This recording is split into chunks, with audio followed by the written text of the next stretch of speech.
Learning any language without grammar is defective. অর্থাৎ grammar ছাড়া কোনো ভাষা শিখতে গেলে সেটা ত্রুটিপূর্ণ হয়।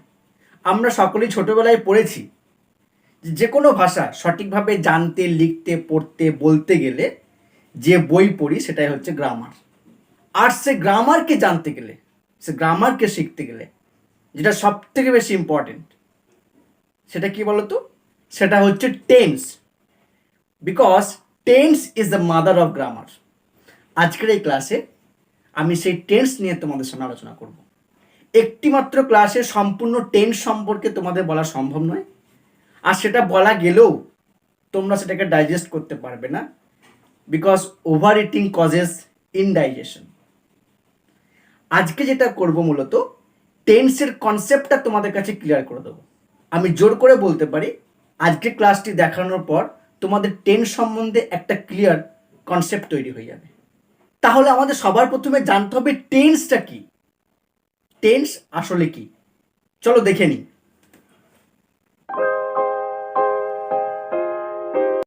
তো টেন্স জানার আগে আমরা এই তিনটে সেন্টেন্স প্রথমে দেখে নিই। কি লেখা আছে? I eat rice, I ate rice, I will eat rice.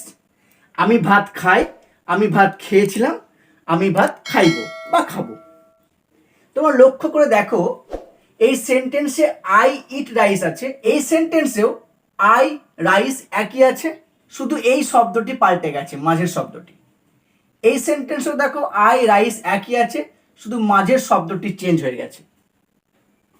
বাংলার ক্ষেত্রেও তাই, আমি ভাত, আমি ভাত, আমি ভাত, আমি ভাত। দেখো এই শব্দটা পাল্টে পাল্টে গেছে। এই শব্দটা কি?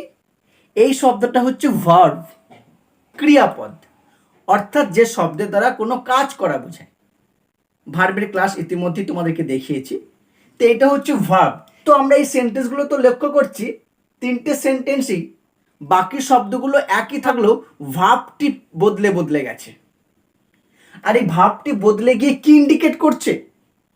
দেখো একটা সময়কে নির্দেশ করছে, একটা সময়কে বোঝাচ্ছে, অর্থাৎ কাজটা কখন হয়েছিল সেই সময়টাকে দেখো বোঝাচ্ছে। আমি ভাত খাই মানে খাই, সাধারণত খাই। আমি ভাত খেয়েছিলাম আগে, অতীতে খেয়েছিলাম, আগের একটা সময়কে বোঝাচ্ছে। আর আমি ভাত খাইবো বা খাবো, এখনো খাইনি, খাবো, ভবিষ্যতে খাবো, পরে খাবো। তো তিনটে সময়কে দেখো বোঝাচ্ছে। তাহলে এই তিনটে সেন্টেন্সে তিনটে সময়কে বোঝাতে কে আমাদের সাহায্য করলো? ভার্বটি সাহায্য করলো। ভার্বের মধ্য দিয়ে আমরা তিনটে সময়কে জানতে পারলাম। এখানেই আসছে টেন্সের পরিচয়। টেন্স তাহলে কি? টেন্স হচ্ছে ভার্বের সময়টা, ক্রিয়ার সময় বা ক্রিয়ার কাল। তো টাইম অফ ভার্ব। টেন্স তাহলে কি হচ্ছে? Time of verb, time of verb. ভার্বের সময়টাই হচ্ছে টেন্স, কারণ একটি সেন্টেন্সে ভার্বই আমাদেরকে বুঝিয়ে দেয় কাজটি কখন হয়েছিল বা কখন হয় বা এখনো হয়নি, হয়তো হবে। তিনটে সময়কে নির্দেশ করে এই ভার্ব, আর সেই ভার্বের টাইমই হচ্ছে টেন্স।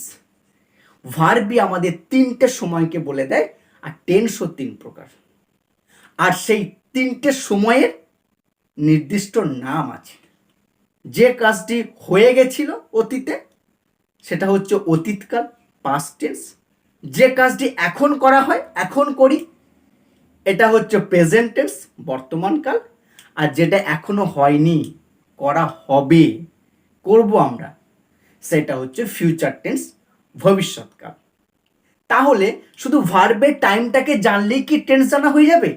না, শুধুমাত্র ভার্বের টাইমটাকে জানলে টেন্স জানাটা সম্পূর্ণ হবে না। কারণ টেন্স আর একটা বিষয় প্রকাশ করে, সেটা হচ্ছে কাজ। কোনো একটি কাজ এখন হচ্ছে, নাকি সাধারণত হয়, নাকি কাজটা হয়ে গেছে, এই কাজটাকেও প্রকাশ করে টেন্স। তাহলে টেন্সকে জানতে গেলে আমাদের ভার্বের টাইমটাকে জানতে হবে আর কাজটাকে জানতে হবে। টাইমটা প্রকাশ করে তিনটি টেন্স, প্রেজেন্ট, পাস্ট, ফিউচার। আর কাজ, ওয়ার্ক, এই ওয়ার্ককে প্রকাশ করে চারটি টেন্স, ইনডেফিনাইট, কন্টিনিউয়াস, পারফেক্ট আর পারফেক্ট কন্টিনিউয়াস। এরা কি করে? কাজটাকে প্রকাশ করে। আর প্রেজেন্ট, পাস্ট, ফিউচার এরা কি করে? এরা টাইমটাকে প্রকাশ করে। এই টাইম আর ওয়ার্ক মিলিয়ে সম্পূর্ণ টেন্সটা রূপ পায়। এবার চলো আমরা দেখে নিই টাইমের দ্বারা আমরা কিভাবে টেন্সকে আইডেন্টিফাই করব। প্রেজেন্ট টেন্সে টুডে, নাও, এভরি এই শব্দগুলো আমরা ব্যবহার করি। I learn English everyday, I am teaching English now, today is Monday, it is sunny today.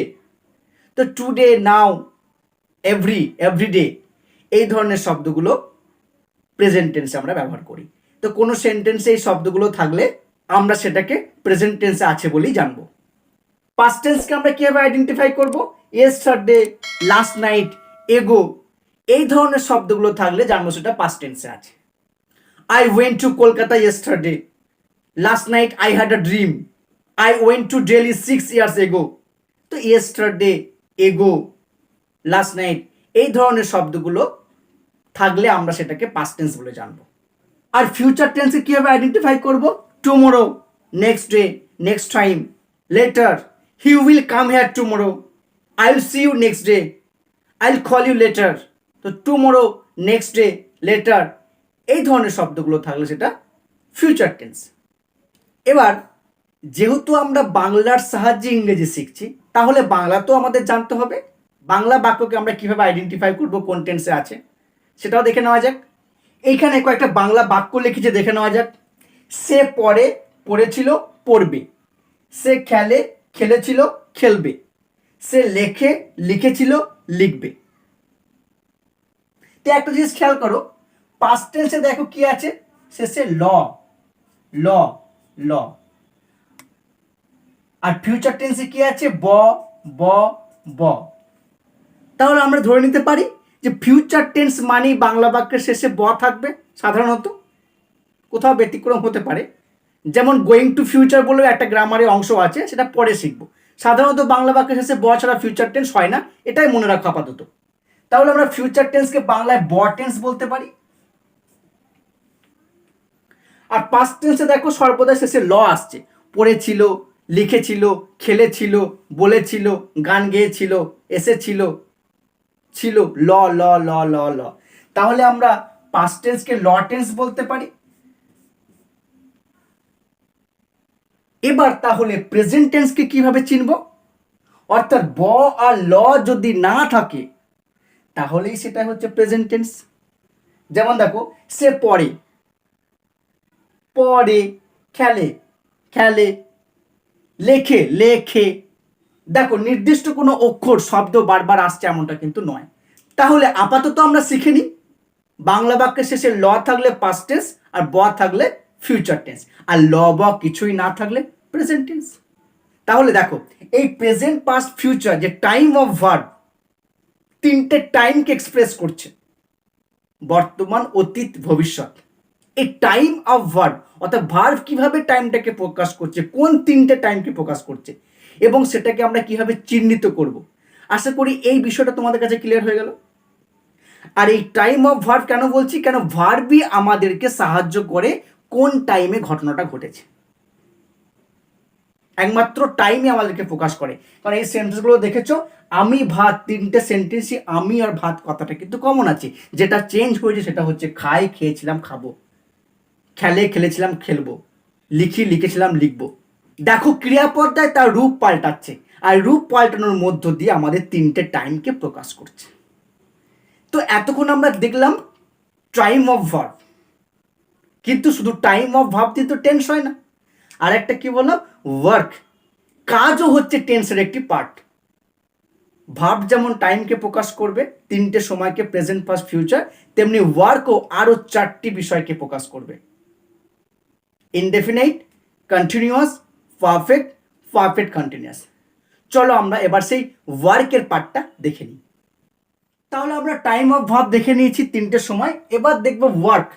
According to work টেন্সের প্রকারভেদ কি হচ্ছে। দেখো প্রথম সেন্টেন্সে কি লেখা আছে, আই ইট রাইস, আমি ভাত খাই। তারপরে কি লেখা আছে, আই অ্যাম ইটিং রাইস, আমি ভাত খাইতেছি বা খাচ্ছি, এখন খাচ্ছি, এখন আমি এখন পড়াচ্ছি, এখন শিখছি, এখন বলছি, এখন। আর একটা দেখো কি লেখা আছে, আই হ্যাভ ইটেন রাইস, আমি ভাত খাইয়াছি, আমি ভাত খেয়েছি, আমি ইংরেজি শিখেছি, আমি আজ খেলেছি, আমি গান গেয়েছি বা গাইয়াছি। দেখো এই কাজগুলো কীভাবে পার্থক্য তৈরি করছে। আমি ভাত খাই, নর্মালি খাই, সাধারণত খাই, রোজ খাই, কোনো নির্দিষ্ট কোনো বিষয় না, এটা একটা অনির্দিষ্ট বিষয়। আমি খেলি, আমি গান ভালোবাসি, রোজ ভালোবাসি, সবসময় ভালোবাসি, সাধারণত ভালোবাসি। আমি ইংরেজি শেখাই, যে কোনো দিন শেখাই, যখন খুশি শেখাই, রোজ শেখাই, একটা অনির্দিষ্ট বিষয়। তো এই টেন্সটার নাম হচ্ছে ইনডেফিনিট টেন্স। এই টেন্সটার নাম হচ্ছে ইনডেফিনিট টেন্স। তো আই ইট রাইস হচ্ছে present indefinite tense. I eat rice হচ্ছে প্রেজেন্ট ইনডেফিনিট টেন্স। এই ইনডেফিনিট টেন্সকে বর্তমানে সিম্পল টেন্সও বলা হয়। অর্থাৎ আই ইট রাইস এটা হচ্ছে সিম্পল প্রেজেন্ট টেন্স বা প্রেজেন্ট ইনডেফিনিট টেন্স। তো সিম্পল প্রেজেন্ট বা প্রেজেন্ট ইনডেফিনিট টেন্সে আমরা কি কি প্রকাশ করতে পারি? হ্যাবিচুয়াল থিং, রোজকার ঘটনা, রোজ যেটা করি আমরা, অভ্যাসগত কাজ। I brush my teeth every morning, যেটা ইউনিভার্সাল ট্রুথ, চিরন্তন সত্য, পৃথিবী জুড়ে সত্য, যেটা গোটা পৃথিবী জুড়ে একই ঘটে। সূর্য পূর্ব দিকে ওঠে, সারা পৃথিবীতেই ওঠে। তেল জলে ভাসে, বর্ধমানেও ভাসে, কলকাতায় ভাসে, দিল্লিতে ভাসে, সারা পৃথিবীতেই ভাসে। Oil floats on water, the sun rises in the east, sets in the West, পশ্চিম দিকে অস্ত যায়, এটা চিরন্তন সত্য। আবার শিডিউল, কোনো সময় সরণি, কোনো রুটিন, রাজধানীর শিয়ালদা থেকে কখন ছাড়ে, রাজধানীর শিয়ালদা থেকে বিকেল 4টেয় ছাড়ে, রাজধানী departs from Sealdah at 4 PM। এইগুলোকে আমরা বোঝাতে প্রেজেন্ট ইনডেফিনিট বা সিম্পল প্রেজেন্টে ব্যবহার করি। যদি এগুলো অন্য টেন্সে বলা হয় কিভাবে? যদি এগুলো অন্য টেন্সে বলা হয়, যদি পাস্ট টেন্সে বলা হয়, তাহলে কি হতে পারে? আমি যদি বলি কাউকে, এই জানিস তো গতকাল সূর্য পূর্ব দিকে উঠেছিল, তার মানে সূর্য কি পূর্ব দিকে ওঠে না, গতকাল কি উঠেছিল, এমনটা তো নয়। বা আমি যদি বলি আচ্ছা রাজধানী এক্সপ্রেস শিয়ালদা থেকে কখন ছাড়বে, তো উত্তরদাতার মনে হতে পারে ছাড়বে কেন, টাইম কি পাল্টেছে? ছাড়ে বলতে হয়, যেটা রোজ রোজ একই সময়ে ঘটে। তো এগুলো অন্য টেন্সে বললে তার মানেটা পাল্টে যায়। আমি কাল সকালে দান মাজবো, তার মানে কি আমি কোনোদিন দান মাজি না, কাল সকালে মাজবো। তাহলে দেখো একটা অন্য অর্থ প্রকাশ করছে। তো এইটা হচ্ছে প্রেজেন্ট ইনডেফিনিট টেন্স। তারপর কি আছে? আই অ্যাম ইটিং রাইস, আমি ভাত খাইতেছি, আমি ভাত খাচ্ছি। আই এম প্লেয়িং নাও, আমি এখন খেলছি। আই এম টিচিং নাও, আমি এখন পড়াচ্ছি। তো এখন যেটা করা হচ্ছে, so what I am doing at the time of speaking, তোমার সঙ্গে যে মুহূর্তে কথা বলছি সেই মুহূর্তে আমি কি করছি, এই মুহূর্তে আমি পড়াচ্ছি, তোমরা আমার ক্লাসটা দেখছো, এই মুহূর্তে এটাই করছো। তো এইটা হচ্ছে কন্টিনিউয়াস টেন্স, যেটা কন্টিনিউয়াসলি ঘটছে, যার একটা কন্টিনিউটি আছে কাজের। তো এটা হচ্ছে কন্টিনিউয়াস টেন্স। তো 2 নম্বর টেন্সটা কি না, কন্টিনিউয়াস টেন্স। এবার এই ইনডেফিনিট কন্টিনিউয়াস টেন্সে একটু গঠনগত পার্থক্য দেখো। ইনডেফিনিট টেন্সে সাবজেক্ট বসেছে, ভার্ব বসেছে, অবজেক্ট বসেছে। আই ইট রাইস, আমি ভাত খাই। যদি এটা পাস্ট টেন্সে বলতে হয় কি বলবো? আই এট রাইস, অর্থাৎ এই ভার্বটির পাস্ট ফর্মটা লিখতে হবে, আই এট রাইস। আর ফিউচার হলে কি হবে? একটা উইল যোগ করতে হবে, আই উইল ইট রাইস।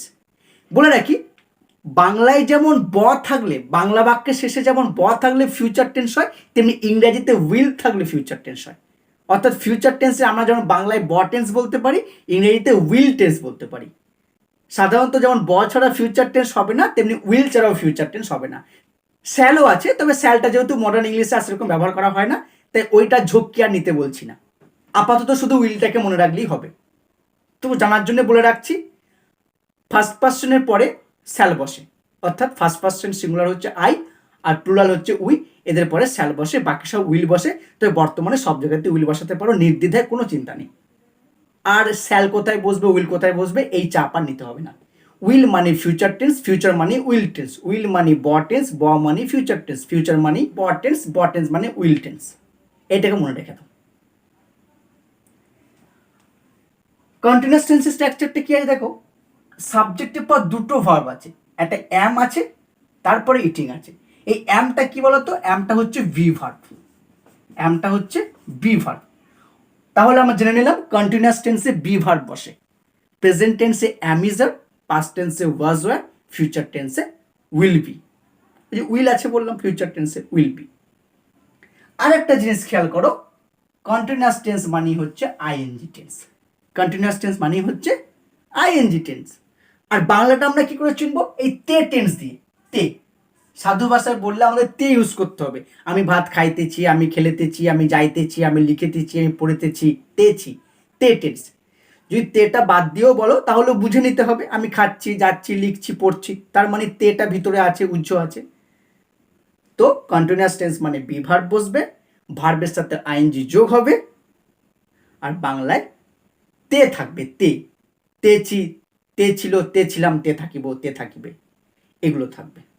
তারপর দেখো নেক্সট কি আছে, আই হ্যাভ ইটেন রাইস, আমি ভাত খাইয়াছি। অর্থাৎ কাজটা কমপ্লিট হয়ে গেছে, কমপ্লিটেড, কাজটা ডান। তার মানে এটা কাজটা পারফেক্ট, পূরণ হয়ে গেছে, পারফেক্ট হয়ে গেছে কাজটা। এই টেন্সটা হচ্ছে পারফেক্ট টেন্স। এই প্রেজেন্ট পারফেক্ট কি প্রকাশ করে? কোনো একটি কাজ তুমি শুরু করেছিলে আগে, কাজটা আগেই শেষ হয়ে গেছে, বাট এখনো তার ফলাফল রেস্টটা রয়ে গেছে। আমি ভাত খেয়েছি, অর্থাৎ আমি ভাত খাওয়া শুরু করেছিলাম, ভাত খাওয়া কমপ্লিট হয়ে গেছে। প্রমাণ কি? আমার পেট ভর্তি আছে, তার ইফেক্ট এখনো আছে। হোমওয়ার্ক করে এনেছো? হ্যাঁ, হোমওয়ার্ক করে এনেছি। অর্থাৎ হোমওয়ার্ক করা শুরু করেছিলে, হোমওয়ার্কটা শেষ হয়ে গেছে, এখন তুমি আমাকে প্রডিউস করছো হোমওয়ার্ক, ইট ইজ ডান, এটা হয়ে গেছে। তো এইটা হচ্ছে প্রেজেন্ট পারফেক্ট টেন্স। এই টেন্সের স্ট্রাকচারটা দেখে নাও। সাবজেক্টের পর দেখো একটা হ্যাভ বসেছে, তারপরে ভার্বের একটা নির্দিষ্ট ফর্ম বসেছে। সেটা কি দেখি, তাহলে হ্যাভ বসেছে, তার মানে এই টেন্সে হ্যাভ ভার্ব বসবে। এই টেন্সে কি ভার্ব বসবে? হ্যাভ ভার্ব বসবে। তো প্রেজেন্ট টেন্সে হ্যাভ ভার্ব কি আছে? Have and has. পাস্ট টেন্সে একটি আছে হ্যাড, আর ফিউচার টেন্সে উইল হ্যাভ। ওই যে বললাম উইল থাকবে, যেহেতু হ্যাভ ভার্ব তাই উইল হ্যাভ। কন্টিনিউয়াস টেন্সে বি ভার্ব থাকছে, যেহেতু বি ভার্ব তাই উইল বি, উইলটা কমন। ইনডেফিনিট টেন্সে বি ভার্ব বা হ্যাভ ভার্ব থাকছে না, তাই উইল যুক্ত main verb, will eat, will play, will sing. আর দেখো এখানে ভার্বে একটি নির্দিষ্ট ফর্ম বসেছে। এই ফর্মটা কি? টেন্স শিখতে গেলে আমাদের ভার্বের তিনটে ফর্মকে জানতে হবে। সেটা কিরকম? V1, V1 হচ্ছে ইট, V2 হচ্ছে এট, আর V3 হচ্ছে ইটেন। আরেকটা এক্সাম্পল দেওয়া যেতে পারে, ডু, ডিড, ডান। এটা হচ্ছে V3, ইটেন, ডান, এগুলো। তাহলে মনে রেখো এই যে ইটেনটাও V3, তার মানে 3 নম্বর টেন্সে, 3 নম্বর টেন্সটা কি? Perfect tense. পারফেক্ট টেন্স, তাহলে মনে রাখবে 3 নম্বর টেন্সে ভার্বে 3 নম্বর ফর্ম বসে। 3 নম্বর ফর্ম কোন টেন্সে বসে? 3 নম্বর টেন্সে বসে। 3 নম্বর টেন্সে 3 নম্বর ফর্ম, 3 নম্বর ফর্ম 3 নম্বর টেন্সে, 3-3। বিষয়টা মনে রাখা সহজ হয়ে গেল। ভার্বে 3 নম্বর ফর্ম 3 নম্বর টেন্সে বসবে, অর্থাৎ পারফেক্ট টেন্সে বসবে। তাহলে পারফেক্ট টেন্সে হ্যাভ ভার্ব বসছে, আর ভার্বে 3 নম্বর ফর্ম বসছে। তাহলে এই কাজের মধ্য দিয়ে কি আমাদের সব টেন্স ফোকাস করে ফেললাম? না, এখন একটি রয়ে গেছে। সেই টেন্সের নামটা প্রথম বলে নিই, তারপরে পরিচয় দেব। টেন্সটার নাম হচ্ছে পারফেক্ট কন্টিনিউয়াস টেন্স। টেন্সটার নাম হচ্ছে পারফেক্ট কন্টিনিউয়াস টেন্স। একটা জিনিস খেয়াল করো, প্রথম টেন্সটার নাম হচ্ছে ইনডেফিনাইট, পরেরটা নাম হচ্ছে কন্টিনিউয়াস, আর 3 নম্বর টেন্সের নাম হচ্ছে পারফেক্ট। দেখো নতুন নতুন শব্দ আমরা শিখলাম।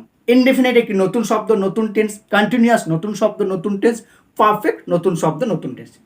কিন্তু 4 নম্বর টেন্সটা দেখো নতুন কোনো শব্দ শুনতে পেলাম না। পারফেক্ট কন্টিনিউয়াস, আমরা তো পারফেক্ট ইতিমধ্যে শুনে নিয়েছি 3 নম্বর টেন্স। কন্টিনিউয়াস, কন্টিনিউয়াস তো ইতিমধ্যে শুনে নিয়েছি 2 নম্বর টেন্স। নতুন কোনো টেন্স এখানে নেই। এই দুটো টেন্সের নাম দিয়ে এই টেন্সটা হয়েছে। দুটো টেন্সের নাম দিয়ে কেন হলো? নতুন কোনো নাম হলো না? এর এক্সাম্পলটা দেখে নিই, তাহলে বুঝতে পারবে। দেখো, I have eating rice, I have eating rice. এই হ্যাভটা বলো তো কোন টেন্সে ব্যবহার করেছিলাম আমরা? হ্যাভটা আমরা পারফেক্ট টেন্সে ব্যবহার করেছিলাম। আর এই যে আইএনজি, আইএনজি বলো তো কোন টেন্সে ব্যবহার করেছিলাম? আমরা কন্টিনিউয়াস টেন্সে ব্যবহার করেছিলাম। সেই জন্য এই টেন্সটার নাম হচ্ছে পারফেক্ট কন্টিনিউয়াস। টেন্সটার নাম কন্টিনিউয়াস পারফেক্ট নয়, ইনডেফিনিট পারফেক্ট নয়, ইনডেফিনিট কন্টিনিউয়াস নয়। যেহেতু পারফেক্ট এবং কন্টিনিউয়াস, এই দুই টেন্সের বৈশিষ্ট্য নিয়ে সেন্টেন্সটা তৈরি হয়েছে, তাই জন্য এর নাম হচ্ছে পারফেক্ট কন্টিনিউয়াস। তো আমরা আমাদের জীবনেও কিছু গঠন করতে গেলে অনেক সময় কি করতে হয়, কারো কাছে ধার নিয়ে করতে হয়। কোনো অর্থ ধার হতে পারে, জিনিস ধার হতে পারে, কিন্তু যতই আমরা ধার নিয়ে করি না কেন, নিজস্ব তো কিছু থাকতে হয়, অ্যাটলিস্ট নিজের বুদ্ধিটাও থাকতে হয়। তো এই পারফেক্ট কন্টিনিউয়াস টেন্সও একটা নিজস্ব সম্পদ আছে, একটা নিজস্ব একটা পরিচয় আছে। সেটা কি, এই আই হ্যাভ ইটিং রাইস এটা হবে না, পারফেক্ট কন্টিনিউয়াস একটা নতুন শব্দকে চেয়ে নিয়েছে, সেটা হচ্ছে কি, বিন। কি চেয়ে নিয়েছে, been. I have been eating rice. আচ্ছা, বেশ, পারফেক্ট আর কন্টিনিউয়াস টেন্সের বৈশিষ্ট্য নিয়ে সেন্টেন্স গঠন হয়ে গেল, কিন্তু লাভটা কি হলো? আবার তো একটা বোঝা, আবার একটা টেন্স শিখতে হলো।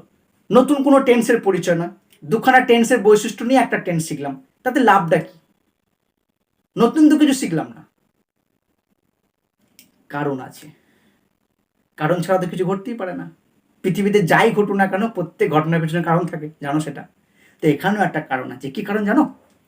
এই যে ভাত খাই, ভাত খাচ্ছি, ভাত খেয়েছি, এরা কিন্তু কখনোই কোনো সময়কে এক্সপ্রেস করেনি, কোনো সময়কে প্রকাশ করেনি, যে কতক্ষণ ধরে ভাত খাই, বা কতক্ষণ ধরে ভাত খাচ্ছি, বা কতক্ষণ ধরে ভাত খেয়েছিলাম, বা কতক্ষণ ধরে ভাত খেয়েছি, বা কতক্ষণ ধরে ভাত খাবো।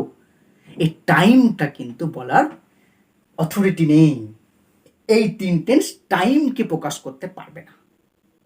একমাত্র পারফেক্ট কন্টিনিউয়াস টেন্স কি এই অধিকার, এই অথরিটি দেওয়া হয়েছে, সে টাইমটাকে প্রকাশ করবে। সেই টাইমটাকে কিভাবে প্রকাশ করবে? টাইমটাকে দুইভাবে প্রকাশ করবে। একটা হচ্ছে ফর। ফর কি বলতো? ফর হচ্ছে পিরিয়ড অফ টাইম। ফর কি গো? পিরিয়ড অফ টাইম, অর্থাৎ একটা সময় ধরে, ধরে এর বাংলা যদি লিখতে হয় তাহলে লিখতে হবে আমাদের ধরে। ফর 1 আওয়ার, 1 ঘন্টা ধরে, 2 দিন ধরে, 1 মাস ধরে, 1 বছর ধরে, 5 মাস ধরে, 2 সপ্তাহ ধরে, ধরে। ফর একটা পিরিয়ড অফ টাইম। আর একটা ভাবে প্রকাশ করা যায়, সেটা হচ্ছে সিন্স। সেটা কি গো? সিন্স। সিন্সটা কি? সিন্ট হচ্ছে পয়েন্ট অফ টাইম। সিন্ট হচ্ছে পয়েন্ট অফ টাইম, অর্থাৎ একটা নির্দিষ্ট সময় থেকে। এটা হচ্ছে থেকে, কোনো একটা নির্দিষ্ট সময় থেকে। সিন্স, সিন্সটা কি হবে? আমাকে নির্দিষ্ট সময় উল্লেখ করতে হবে। এই 1 আওয়ার বলেছি, এটা 1 PM বলতে পারি, অর্থাৎ দুপুর 1টা থেকে, গত মাস থেকে, গত বছর থেকে, গত রাত থেকে, গতকাল থেকে, থেকে একটা পয়েন্ট অফ টাইম, একটা নির্দিষ্ট সময় থেকে। আর ফর হচ্ছে ধরে, তোমাকে হিসেব করে বলতে হবে এটা পিরিয়ড অফ টাইম, কত দিন হলো, কত মাস হলো, কত ঘন্টা হলো, কত মিনিট হলো, তোমাকে হিসেব করে বলতে হবে। তুমি একটা কাজ যে করছো বা করেছিলে বা করবে, সেটা কতক্ষণ ধরে, সেটা তোমাকে হিসেব করে বলতে হবে। বা কখন থেকে, সেই পয়েন্টটা তোমাকে বলতে হবে, টাইমের পয়েন্টটা বলতে হবে।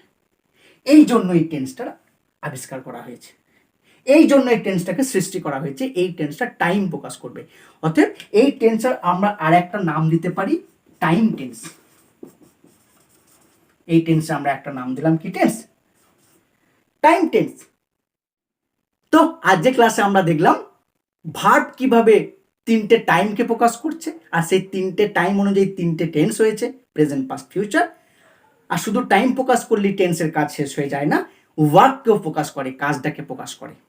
আর সেই কাজটা প্রকাশ করছে চারটি tense: indefinite, continuous, perfect, perfect continuous. বলেছিলাম একটি ক্লাসে টেন্স শেখা সম্ভব নয়। তো এই ক্লাসটির পরবর্তী পার্ট থাকবে, তোমরা অবশ্যই দেখবে। সেই ক্লাসে আমরা indefinite, continuous, perfect, perfect continuous আরও ডিটেলসে জানবো। এই যে আই ইট রাইস বলছি, এটা যদি হি হয়ে যায় তখন তো হি ইট রাইস হবে না, তখন হি ইটস রাইস হবে। একটা এস যোগ হয়ে গেল, তো কখন এস যোগ হবে, নাকি এস যোগ হবে, না ইয়েস যোগ হবে, বা নেগেটিভ করতে গেলে কি করব, ইন্টারোগেটিভ করতে গেলে কি করব, এই সমস্ত আলোচনা পরবর্তী ক্লাসে তোমাদেরকে দেখাবো। তো এই ক্লাসের যে উদ্দেশ্য ছিল, যে আমাদের লক্ষ্য ছিল, সেটা হচ্ছে টেন্সের কনসেপ্টটাকে ক্লিয়ার করা। তো আমি কনফিডেন্ট তোমরা এই ক্লাসটার পরে টেন্সের ধারণা নিয়ে আর কোনো সমস্যা হবে না। টেন্স আসলে কি, খায় না মাখে, সেটা বুঝতে আর কোনো সমস্যা তোমাদের হবে না, বা টেন্সটাকে আইডেন্টিফাই করতেও সমস্যা হবে না। দেখা হবে টেন্সের পার্ট 2 ক্লাসে। অবশ্যই সঙ্গে থেকো। কেমন লাগলো কমেন্ট করে জানাও, ভালো লাগলে শেয়ার সাবস্ক্রাইব করে সঙ্গে থেকো। বাই।